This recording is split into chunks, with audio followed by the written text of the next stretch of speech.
Hello, friend, and welcome to the Trenton 365 show. I'm Jacque Howard, and as you can see, the background is a little different than you're probably used to. It's because I'm broadcasting from home.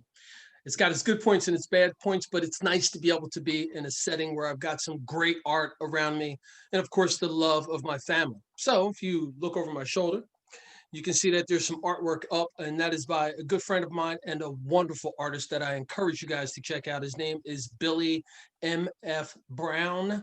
Billy M.F. Brown on all social media platforms. He's also a tattoo artist and just a wonderful human being, and his artwork is phenomenal. I'm very fortunate. This is one of his very, very early pieces. It's a Beavis and Butthead piece, but I really encourage you guys to check him out. So, in addition to what we're doing with Trenton 365, and thank you to WIMG 1300 as well as WPHY and all of the other platforms that are sharing this information through the digital hub. So we thank you very much for that. Now, Trenton 365 has a performing arts page too. And this performing arts page is where I'm going to be highlighting some of the folks that you may have heard of or have heard of them on the show before, but these folks are going to be the ones who are making things happening in the art community. And when I say art, I mean all things in the realm of performing art. So without any further ado, I'd like to bring on performing artist. I'm going to say he's a spoken word tutor, maybe, or educator as well. None other than Todd Evans. Todd, welcome back to the show, man. How you doing? Hey, Chuck, what's up, man? Glad to be here. Good to see you. Always good to see you. Yes, sir. And I feel the same way. I know that times are tough right now, and I know that people have contacted me and wanted to be able to know what to do. And I know I have this awesome platform to be able to come out and let people know that, hey, I'm going through the same stuff you are. And the same things that I am doing. I can only tell you what's working for me. And I can't even tell you that it is working for me all the time. I can just tell you that the spirit that is in me, I just have to keep on going and I have to keep on moving. And I'm fortunate enough to have a supportive family system and infrastructure to help me out, just like I know you do. And it helps us to move on. But since we're what I call public figures, at least in this region, it's important for us to be able to share with those who maybe look to us for some support. So I say that, Todd, let's give a little background about your father and him as a performing artist and what he did and what you were exposed to growing up. Well, if I can just add something right before that, just to let you know, bro, how important you are to the whole artistic realm. So many things that I've tried to get done or something, bro. You've always been there for me. You've always been there for people I mentor, and because we both kind of do the same thing, every now and then you need to hear that. And I know you do because I know I need to hear it. And God bless you for what you do. You're good at what you do. And you help us keep things going. So, and I know how it gets, man. You're like, do people appreciate this? Yeah, they do. I know I do, bro. And that's just from me to you. I stole a little bit of time, but we appreciate you, bro. Um, I grew up in the arts. My father was a playwright and a director. He was a professor at the College of New Jersey, and he organized community theater groups as well as professional ones. But he organized one in Trenton that was called the Players Company, and it was in West Trenton, New Jersey, and it was thriving in the late '70s and all throughout the '80s. And so many plays were done, and not just black plays, but I saw Babes in Arms there. A lot of my father's plays were done there. It was just like a great artistic venue for theater, but out of that grew artists for doing the set. Um, the great artist from Trenton, New Jersey, Frank Bridgewater, was a member of my dad's company, and then later on, when I started my own version, he helped me to found that. And my Don Evans Players Theater group, which is named after my late father, We started out in Willingboro, but we've branched out. We perform in Trenton, New Jersey, which really is our hometown because that's what it came out of. Just recently, we did something in Mill Hill Park. It was about a month ago in the amphitheater there. I didn't even know there was an amphitheater there. Yeah. And we did a tribute to some Trenton legends, Doc Long, Antizaki Shange, Clifford Adams, Mr. Tommy Grice. But we did a theatrical tribute, and it was a beautiful thing. Now we're working on some other things. This COVID thing kind of got everything. I don't want to say stop because we're pressing on no matter what. But it's got things jammed up a little bit. But as far as the theater group, December 19th at the LRC building in Cowwater Park in Trenton, New Jersey, we're going to be doing a dramatic play reading of one of my father's plays, A Love Song for Miss Lydia, which was later on a film. And back in the 70s, it was a film. And we're going to do a reading of it. I've got some people, some famous actors, and just people in the community. Pastor Lukata Mujumbe is doing the lead in the play, along with Cheryl Jones, another great performer from the Trenton area. Myself and my sister is going to be in this production with us. So I'm really excited about that. We're going to film it December 19th. It's going to be done live at the LRC building.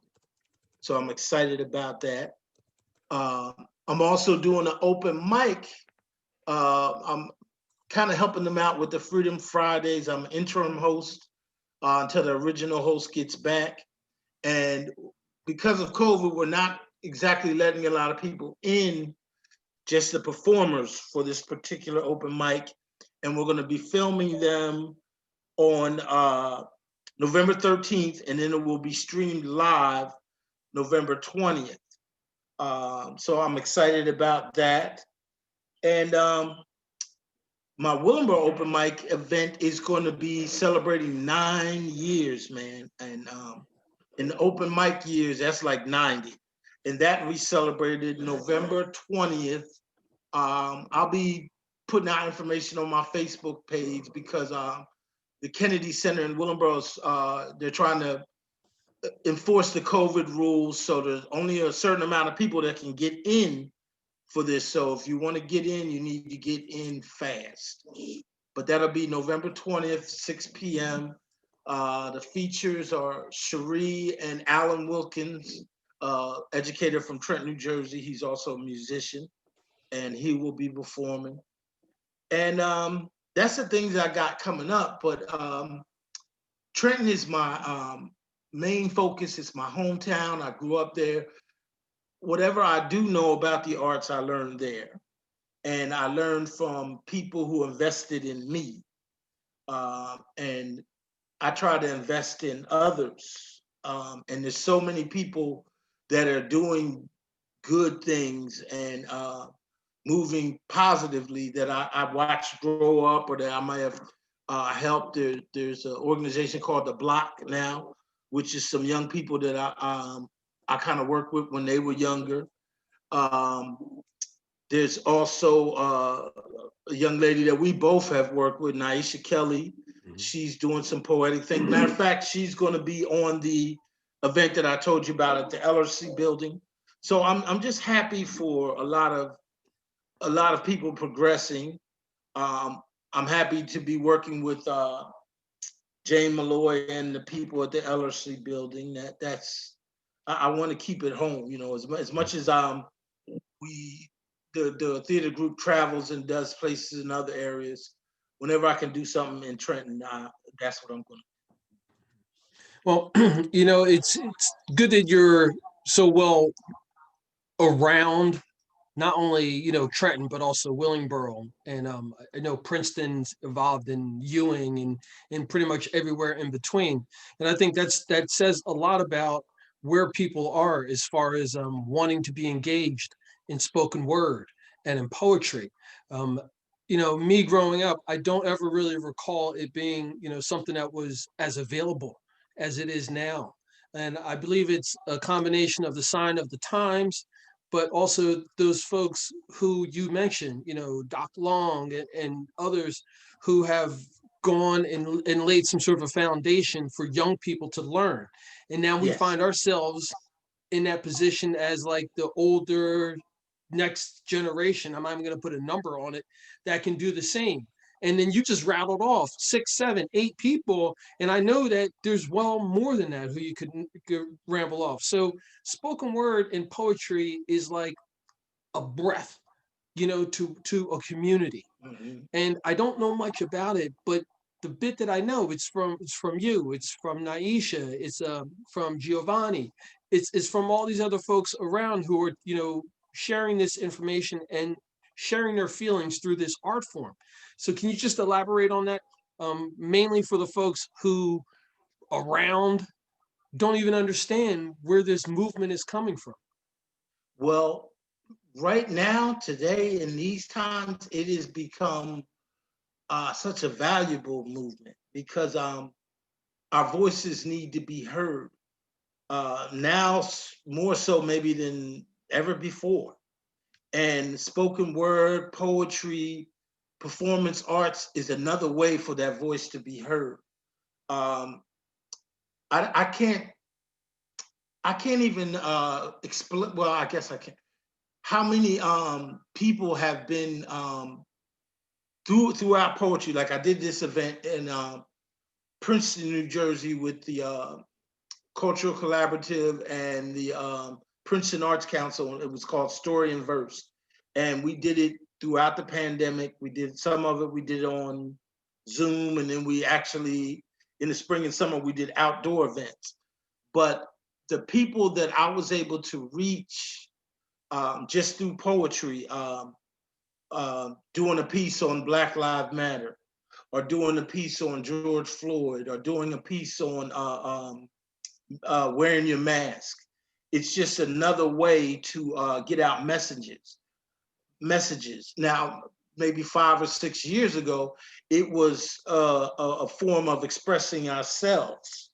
But now it's also has become an art form that expresses the people, gives the people a voice, and that's what I'm really proud of in my art of spoken word and poetry, is that it is. I remember I did a piece on Trayvon Martin, and at the end of the poem, I was someplace, I think I was in Philly, but somebody from the audience came up to me and said, "You know what? I see that whole incident in a different light now." And I'm not sure if I changed their opinion on something or anything, but I was able to get them to see it in a different light. And that's one thing that I'm noticing with spoken word now. With I don't know, not too long ago, a young man won. It was either America's Got Talent or something. One of the shows on the mainstream media, a spoken word artist won. So I'm seeing the voices be heard, and that's a beautiful thing. Not just listened to, but actually heard. You can go to a poetry event and everybody will be listening, but do they really hear what you're saying? And I think we're at a time now where people want to hear what people are saying, and that makes sense. Um, the guy who does not understand, I was at a point where, like, okay, if you don't get what I'm saying, you're over there and I'm over here. But then I noticed that there were some people who just don't understand some things. And I had a role as a writer to bring some of that understanding out. And I've been choosing to do that with my pen and my mouth. And the more artists that do that, I think the playing field will become a lot more level with the proper communication. And when I say proper, it's not just, there was a way that I used to write where I had to catch myself, where I was constantly talking at people, when I wanted to talk to them. And I had to find a way in my pen to do that. Because there is a difference, and this world today has taught me that, if that makes sense. It does, and it resonates. Thank you. And I've realized more and more as I get older that there is no one way to talk and communicate. Yes. Everyone's not going to get it the same way. And the more communication ways and distribution, like I'm doing right now, that we do, is how we get a clearer message out. And I just want to give you kudos, man. You know, I've been able to be around you, you know, and to hear you talk about spoken word and the art form for, you know, probably as long as I've been on WIMG. So you're talking almost 10 years. Yes, And sir. and you've always mentioned how important it was for you to share what you've been taught. And I've been able to see, like you mentioned, Naisha, who is you know, part of the team here at Trenton 365, and seeing her growth and development. Um, I want you to just talk a bit more about why that is so important to you, and a couple of those stories about how you were treated. Well, I can give you a perfect example. Naisha came to one of my events a few years back, and she was kind of shy and maybe a little rough around the edges. And we worked with her, and she just came out of her shell and became this amazing performer and writer. And she didn't just hold that, she immediately passed it on to somebody else. I got a call from her about, back in the summertime, about a young poet that she met. And she was telling me, you know, how much talent this young man had. He just needed the opportunity and so on. And I was so proud of how quickly she latched on to being a guide to him, like I was a guide to her. And the young man's name is Tyler Gentry, and he's an amazing young poet. He ended up featuring at one of my events, and I've been working with him. But what I liked was how Naisha passed the baton. There's a lot of people, there's some people that will get what they need and just keep walking. And then when somebody else needs it, forget that somebody gave it to them. And she didn't forget that, and that's how it keeps being passed down. Far as a story, um, the legendary local legend Doc Long, poet, educator, and so on, um, was also a student and friend of my father's. And my father kind of like mentored him. And when I started doing events and so on, Doc would always pop his head in and check and make sure it was going on right, and give me some advice. And he would tell me things that my father said to him or that my father did with him. And he kept passing that down to me. And I appreciated that so much that in the beginning, it was kind of, how can I say this? In the beginning, I was kind of scared of it at first, if this makes any kind of sense. But because it was a love that that he showed that I did not earn, you know, he was passing it on because somebody did it for him, and he wanted me to do the same. So I try to do that with people now. And the other thing too, there was stuff that Doc suggested or told me to do that I did not always just jump right on and do. And some of them even could have caused me a disservice. But he never got impatient with me. He would always keep stressing whatever that point was. And and I try to do the same with somebody else. A lot of times as mentors will say, well, I told them what to do and they didn't do it, so we give up on it. But people have to grow the way they grow. For instance, it was a play that Doc told me to read, and that he was right, he was correct. Those of you who knew Doc long, he had this way of talking, and he was like, this is a play that you have to read. You cannot have a Black theater group and have not read Fences. And I hadn't read Fences, and didn't realize how important it was for me to read Fences until I did read it, like Doc had been telling me. And I found out how brilliant it was. Later on, I got to teach a class on it. But none of that would I have gotten until I took his advice. Now, he saw me on three different occasions. Did you read Fences? Nah, man. See me again, did you read Fences? Nah, man. Then when I finally did, I was able to talk with him about it, and I learned some stuff. But if he would have got frustrated and said, well, he's not listening, and just cut me off, I would not be the well-versed person I am today on some things. Mhm. But Todd, I think that also goes with saying how many of us are going to learn at different times and at different speeds, and that's okay. There's nothing wrong with that. Yes. So we've got to have people who can share in lots of different ways in lots of different places.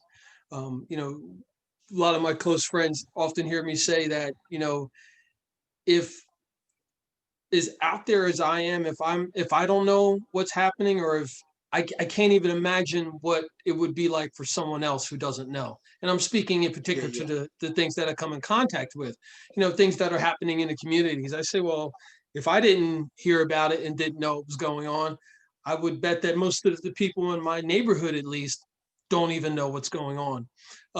You mentioned that spoken word is a way of communication for a lot of people. And you were talking about, you rattled off again, I guess 7, 8 names or so. And you were talking about the work that they're doing. This is like a revolutionary time in our society. And when I say in our society, I'm not just talking about here in America. This is a societal revolution that's going on. Whether or not people want to believe it. I mean, if they don't want to believe, they're not paying attention. But there's more young people who are using spoken word as a way to express themselves. You're starting to see it more on TV and so forth. Yeah. I want you to tie that in to what's going on right now, and tie into some of the stuff that's happening with violence here in Trenton. Well, I'm glad you asked that. Actually, I have a poem, and that I wrote because I think we're missing something. As Black people, we are fighting a battle on too many fronts, and when you're divided, you're not as strong as you need to be in order to fight certain woes and certain evils. And I noticed something, especially in my hometown of Trenton, New Jersey, but of other places, that there are, I'm going to do the poem, Jacque, and see if it speaks for itself. Is that all right? That's great, man. Whatever you want. The murder of the Black man, for so many young Black men being killed. They are already stepping on our necks, choking us out, shooting us in the back with our hands up, and then we become their greatest ally when we join in and take ourselves out. Kill each other, our sister and our brother. Now, we fought in my generation, man, and we fought with those hands. And after that, it wasn't important, man. It was done. We knew the deal and we knew the why, that it just wasn't important enough for another Black man to die. But today, son, I wonder if what you're doing to you, or what you're putting somebody's mama through, or somebody's parent through, or what you're putting somebody's now fatherless child through, is it worth it? Is it genocide or is it suicide? What we do to us, an epic fail, one dead and another to rot in jail. It goes on, and black men are gone. As you systematically and problematically take each other out, killing your own over and over again, and you forget that there are hate-filled people waiting to also kill you. And it breaks my heart as you give them a head start. The message is important for you. It's simple. Cease, desist, stop, stop killing you. Yes, some don't like us. The racist cop don't like us. COVID-19 don't like us. But some of us also don't like us. And a lot of the murder, the killing, the deleting of us are quite simply and tragically being done by us to us. This ain't Willie lynching us. This ain't Willie killing us. It's us again and again. The murder of black men by black men. And it's just something that disturbs me because the lack of concern for life. You know, people half my age already gone. And I hope that it stops. And I pray that it stops. And I don't like the division that it caused. Some people say, well, I'm in this movement and I'm in that movement. No, that we shouldn't be divided, but we got to stop letting other people kill us, and we got to stop from us killing us. And that's just a poem that came to my mind the other day, and I hope it reaches somebody, because it's got to stop. It touched me in a way that, I feel as though I'm doing, what I'm doing. I'm doing what I know how to do in the space that I'm doing it and giving it my all. But that made me question, well, you doing enough? What else could you be doing? Who else could you be talking to? Yeah, yeah. And it made me think just what I was saying just before that. Like if I'm not if a message isn't getting to me, then what about all those people who they're not getting reached either? Um, I don't I don't know where we go.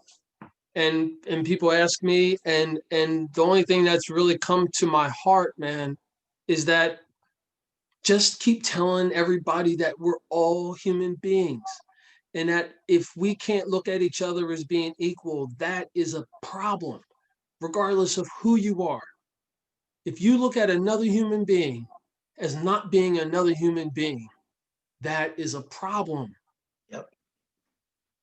Yep. And it's become bigger, and it just gets bigger and bigger.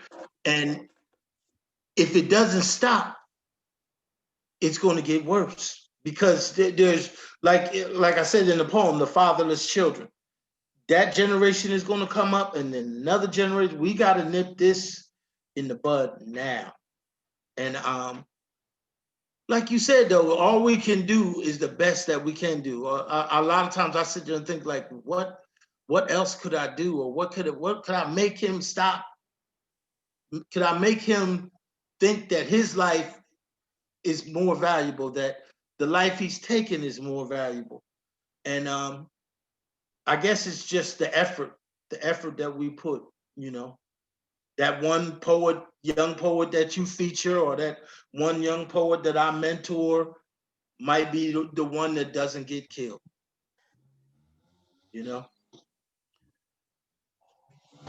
Oh man. And I'm sad that it has come to that point, but we might be providing them an outlet that they might not have had. So I just say we keep grinding and we keep pushing, because there's so many. On the other hand, there are so many success stories. take like a young lady, I think Louise came on with me, Louise Sally from Trenton, 15 years old, working on her second book already. So that gives me hope, you know, that there's a generation that wants to do something besides kill themselves, you know. Stuff like that gives me hope. And as long as we're here for them, maybe we can be there for somebody else to change their ways.